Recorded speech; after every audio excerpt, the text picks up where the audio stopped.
warahmatullahi wabarakatuh.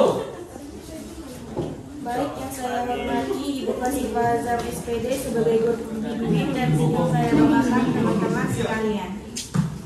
Kami dari kelompok 3 akan mempresentasikan hasil kerja kami mengenai bab pemanasan global.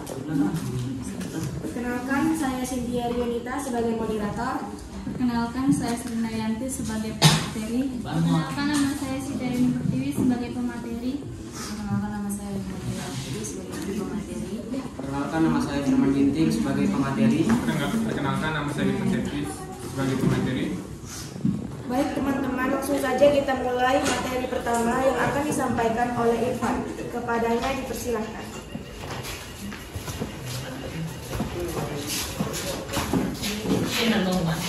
Ya, masa aku ini.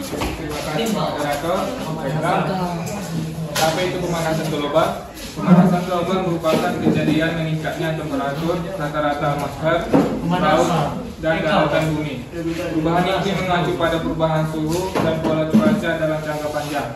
Pergeseran ini mungkin bersifat alami, tetapi sejak periode 1800-an, aktivitas manusia telah menjadi pendorong utama perubahan iklim, terutama dengan pembakaran bahan bakar fosil atau seperti batu bara, minyak, dan gas yang menghasilkan gas yang merangkap panas. Penyebab utama yang menimbulkan pemanasan iklim pada saat ini ialah pencemaran gas rumah kaca, terutama karbon dioksida atau CO2 dan metana. Pembakaran bahan bakar fosil seperti batu bara, bensin, dan solar untuk produksi energi ialah pemasok terbesar dari pencemaran ini. Sekian dari saya, terima kasih. Saya kembalikan ke moderator.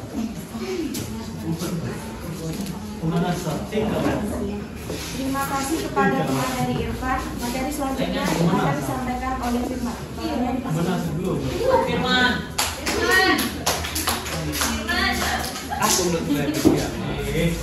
Bagi sini saya akan menyampaikan materi tentang penyebab pemanasan global. Yang pertama di sini ada efek rumah kaca. Efek rumah kaca pada zaman sekarang terasa lebih panas daripada dahulu. Mengapa demikian? Hal ini karena adanya efek rumah kaca. Matahari menyinari bumi setiap hari. Sinar matahari menyinari bumi dan membuat suhu di permukaan bumi menjadi panas. Panas permukaan bumi diradiasikan ke atmosfer. Jika di atmosfer banyak terdapat gas-gas rumah kaca, maka akan menyebabkan radiasi panas tersebut dipantulkan oleh ke bumi, sehingga mengakibatkan bumi semakin panas. Gas rumah kaca antara lain adalah CO2 atau karbon dioksida, CH4 atau metana, NO kaca antara lain CO2, dan nitrogen oksida, CFC atau klorofluorokarbon, HFC hidrofluorokarbon, dan PFC fluorokarbon. Dan di sini terakhir ada SF sulfuro hexafluoro. Yang kedua ada pelipisan lapisan ozon. Lapisan ozon merupakan lapisan yang melindungi bumi dari radiasi sinar ultraviolet. Namun, lapisan ozon semakin panas. Tanda-tanda kerusakan ozon pertama kali ditemukan sekitar 3 dekade, yaitu oleh tim peneliti Inggris di benua Antartika. Mengapa semakin lama lapisan ozon semakin menipis? Semakin hari ilmu pengetahuan dan teknologi semakin berkembang. Namun pada zaman dahulu, masyarakat belum menggunakan bahkan mengenal air kondisioner atau AC. Namun sekarang sudah banyak orang yang menggunakan AC. Penggunaan AC merupakan salah satu penyebab penipisan lapisan ozon. Lapisan ozon sangat penting bagi kehidupan makhluk hidup yang ada di bumi. Lapisan ozon menyerap radiasi sinar ultraviolet dari matahari untuk melindungi radiasi yang sangat tinggi ke permukaan bumi. Yang ketiga ada emisi karbon. Emisi karbon merupakan gas-gas yang dikeluarkan dari hasil pembakaran senyawa yang mengandung karbon. Contohnya adalah gas karbon dioksida atau CO2. Polusi merupakan faktor utama penghasil emisi karbon. Asap-asap mengepul dari tempat pembuangan dan mengeluarkan gas-gas sisa yang mengancam kesehatan jika terlampau banyak dihirup. Di Indonesia, emisi karbon terlampau banyak dihirup. Yang dihasil di Indonesia, emisi karbon dihasilkan dari kendaraan bermotor ternyata mencapai 26% dari emisi total yang dihasilkan di negara ini. Akibat polusi kebisingan tersebut, disarankan bagi masyarakat untuk mengurangi penggunaan kendaraan bermotor. Misalnya, penggunaan kendaraan yang ramah lingkungan seperti sepeda dan memanfaatkan angkutan massal atau bus, kereta api, dan sebagainya untuk berpergian. Selain itu, memilih untuk berjalan kaki akan memberi manfaat besar bagi kesehatan dan mengurangi polusi jika menempuh rute yang relatif pendek. Sekian materi yang dapat saya sampaikan, saya kembalikan ke moderator. Terima kasih kepada pemateri firman. Materi selanjutnya akan disampaikan oleh Serlina. Padanya Irsyad. Di sini saya akan menjelaskan tentang dampak pemanasan global. Yang pertama adalah terjadinya perubahan habitat. Akibat adanya pemanasan global yang berlangsung secara terus-menerus menyebabkan beberapa tumbuhan dan hewan mengalami kesulitan untuk bertahan di habitatnya sekarang. Contohnya beruang kutub yang masih hidup di daerah kutub yang banyak es, akibatnya es kutub yang mencair. Yang kedua adalah gangguan kehidupan di laut. Pemanasan global menyebabkan suhu meningkat. Hal ini tentunya akan berdampak terhadap ekosistem laut, salah satunya adalah batu karang. Akibatnya suhu air laut meningkat akan membuat batu karang akan melepaskan ganggang. Yang ketiga adalah gangguan cuaca dan iklim. Pemanasan global yang juga berdampak pada kondisi cuaca yang ekstrim. Selain itu, pemanasan global juga mengakibatkan adanya perubahan iklim. Perubahan iklim mengakibatkan belahan bumi bagian utara menjadi panas daripada belahan bumi lainnya. Kali ini dapat mengakibatkan mencairnya gunung-gunung es dan naiknya permukaan air laut di Indonesia. Perubahan iklim yang terjadi umumnya ditandai perubahan suhu realita harian pada pola curah hujan, tinggi muka laut, dan variabilitas iklim atau El Nino dan Larina. Yang keempat adalah meningkatnya permukaan air laut. Sejumlah besar es yang melapisi Antartika telah mencair akibatnya adanya pemanasan global. Hal ini tentunya akan berdampak bagi daerah pantai. Daerah pantai akan mengalami kebanjiran dan pulau-pulau yang kecil akan tenggelam akibatnya naiknya permukaan air laut. Yang kelima adalah mengancam kesehatan manusia. Penyakit malaria dan demam dapat menyebar ke wilayah yang lebih luas. Gelombang panas yang terus meningkat akan menyebabkan penyakit dan kematian. Yang keenam adalah perubahan hasil panen. Kekeringan yang terjadi akan mengakibatkan petani menjadi gagal panen dikarenakan tumbuhan yang akan dipanen kekurangan air. Demikian dari penjelasan saya kembalikan ke moderator.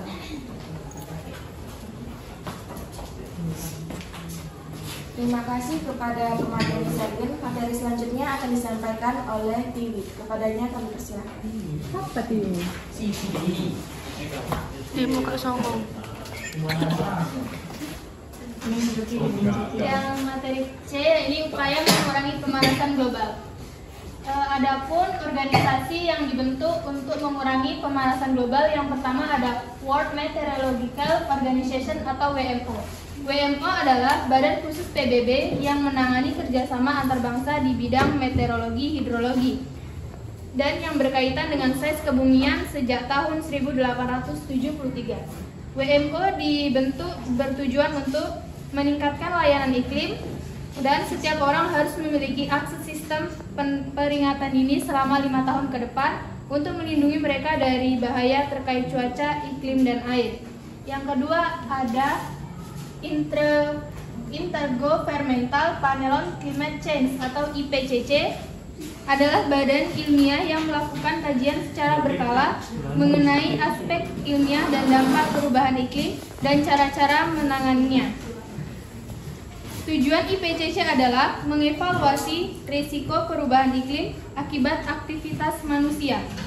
Yang ketiga ada United Nations Framework Convention on Climate Change atau UNFCCC, yaitu sebuah perjanjian internasional yang dihasilkan di Rio de Janeiro pada tahun 1992. Organisasi ini bertujuan untuk melakukan stabilitas konsentrasi gas rumah kaca di atmosfer pada level yang aman bagi kehidupan organisme. Yang terakhir ada Protokol Kyoto. Protokol Kyoto adalah kesepakatan internasional di antara berbagai negara untuk mengurangi emisi karbon dioksida atau CO2 serta keberadaan gas rumah kaca di atmosfer. Protokol Kyoto memiliki tujuan yakni mengurangi emisi gas rumah kaca dalam rangka menjaga kestabilan konsentrasi gas rumah kaca di atmosfer. Peran Protokol Kyoto yakni yang pertama merumuskan mekanisme, yang kedua mengurangi rata-rata emisi, yang ketiga negara berkembang tidak memiliki obligasi untuk menurunkan emisi, dan peran terakhir setiap negara maju memiliki komitmen yang berbeda sesuai dengan tingkat emisinya pada tahun 1990. Demikian materi yang dapat saya sampaikan. Saya kembalikan lagi kepada moderator.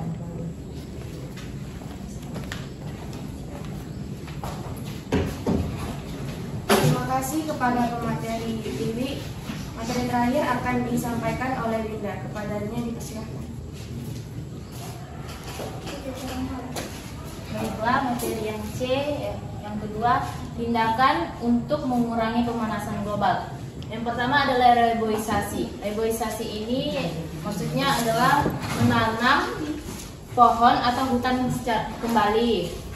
Lalu yang B, energi alternatif. Energi alternatif selain menggunakan sumber energi ramah lingkungan, kita juga harus berhemat dalam pemakaian listrik. Misalnya mematikan elektronik jika tidak digunakan. Lalu gunakan elektronik sesuai kebutuhan dan masih banyak lainnya yang bisa kita lakukan dalam menghemat listrik. Yang ketiga yaitu manajemen lingkungan. Manajemen lingkungan dilakukan dengan cara mendaur ulang limbah-limbah yang ada. Langkah-langkahnya: gunakan lagi kantong plastik, mengurangi penggunaan kertas, memisahkan sampah organik dan anorganik, dan tidak membuang sampah secara sembarangan. Cukup sekian dari penjelasan materi saya kembalikan ke moderator.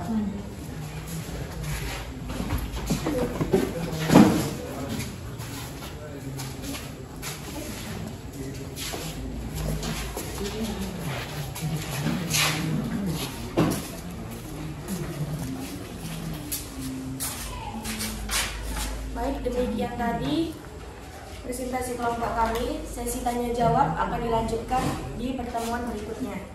Baik, kami dari kelompok 3 akan melanjutkan sesi tanya jawab yang kemarin. Baik, dari teman-teman sekalian, apa ada yang ingin bertanya?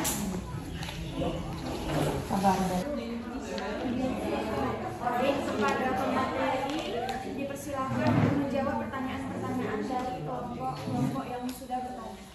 Terima kasih kepada audiens. Baiklah, saya di sini akan menjawab pertanyaan dari Diki Satrio.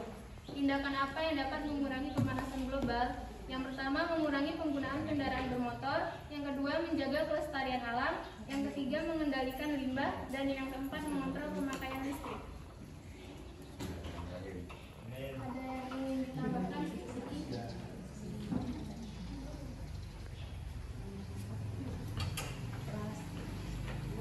Baiklah, di sini saya akan menjawab pertanyaan dari Norliana kelompok 1. Langkah kecil apa untuk mengurangi pemanasan global? Langkah kecilnya itu pertama menggunakan transportasi umum, menanam pohon, gunakan alat elektronik sesuai kebutuhan.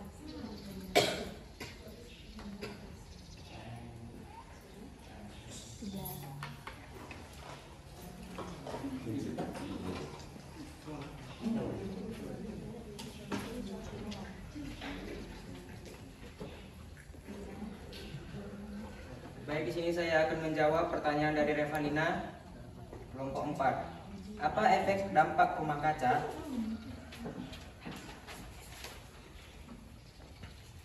Efek dampak rumah kaca adalah suhu suhu bumi akan naik yang ditandai dengan mencairnya es di kutub, rusaknya ekosistem, naiknya permukaan air laut, dan perubahan iklim yang ekstrem. Baik, apa yang ada yang mau ditambahkan?